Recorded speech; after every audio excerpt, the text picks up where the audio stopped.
ఆదం అలైహిస్సలాం వారి విషయంలో కూడా వీళ్ళు ఏ విధమైనటువంటి కట్టుకథలు అల్లారంటే సోదరులారా, ఆదం అలైహిస్సలాం వారిని అల్లాహ్ సుబ్హానహు వ తఆలా స్వర్గం నుండి దింపేశాడు. ఆదం అలైహిస్సలాం వారు ఆయన భార్య ఇరువురు కూడా తినొద్దన్నటువంటి ఆ పండు, ఆ చెట్టు వద్దకు వెళ్ళి దాని యొక్క ఫలాలు తిని పాపం చేశారు.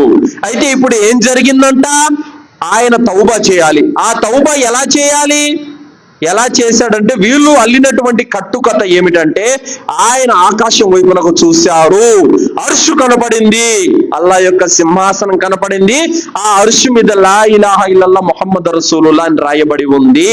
ఈ ముహమ్మద్ ఎవరు? ఈ ముహమ్మద్ అనే పేరు మీదుగా గనక నేను తౌబా చేస్తే అల్లా తీసుకుంటాడు అన్న ఉద్దేశంతో హజరత్ ఆదం అలైహిస్సలాం వారు, ఓ అల్లా, నేను ముహమ్మద్ సల్లల్లాహు అలైహి వసల్లం వారి యొక్క పేరుతో వసీలా కోరుతూ నేను దువా చేస్తున్నాను, తౌబా చేస్తున్నాను, దీన్ని స్వీకరించు అని వేడుకున్నారంట. అల్లా స్వీకరించాడంట. ఈ కట్టుకథ ఒకటి అల్లారు. ఆదం అలైహిస్సలాం వారు వాస్తవానికి ముహమ్మద్ సల్లల్లాహు అలైహి వసల్లం వారి యొక్క పేరుతో వసీలా కోరారా? లేదు, ఇది అబద్ధం. అల్లాహ్ సుబ్హానహు వ తఆలా సూరా అల్ బకరా 2వ సూరా 37వ ఆయతులో అల్లాహ్ తాలా అంటున్నాడు, ఫతలక్కా ఆదము మిర్ రబ్బిహి కలిమాతిన్ ఫతాబ అలై ఇన్నహు హువత్ తవ్వాబుర్ రహీం. ఆదం అలైహిస్సలాం వారు అల్లాహ్ నుండి పాశ్చాత్తాప పలుకులు నేర్చుకున్నాడు. ఆ పలుకులతో తౌబా చేశారు. అల్లాహ్ సుబ్హానహు వ తఆలా ఆయన తౌబా స్వీకరించాడు.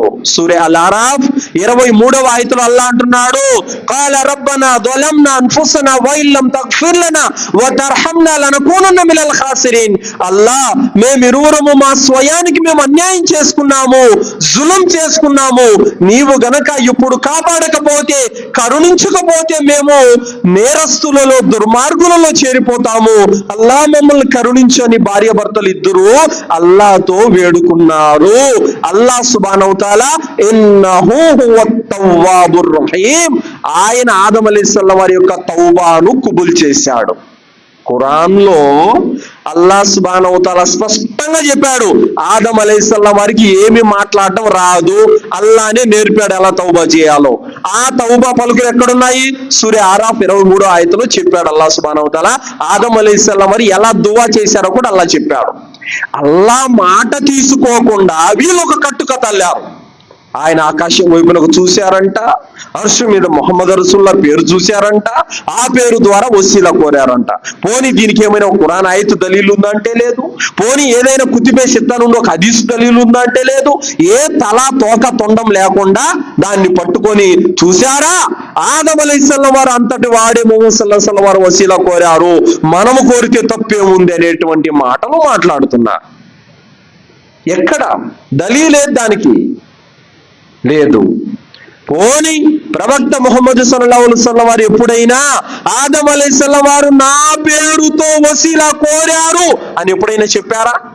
ఎక్కడ లేదు. ఇలాంటి తప్పుడు మాటలు కల్పించుకొని, తప్పుడు రాతలు రాసుకొని మార్గం తప్పినటువంటి వారు కూడా ముస్లిం సమాజంలో చాలా మంది ఉన్నారు సోదరులారా. కావున ఆదం అలైహిస్సలాం వారు పాపం చేశారు, డైరెక్ట్ గా అల్లాహ్ని వేడుకున్నారే తప్ప ఏ ఔలియాను అడగలేదు, ఏ ఔలియా సహాయాన్ని కోరలేదు, ఏ ఔలియా మీద భరోసా పెట్టలేదు. అల్లాహ్ మీద మాత్రమే భరోసా పెట్టి తన పాపాన్ని ఆయన కడిగేసుకున్నారు. ఇది వాస్తవం.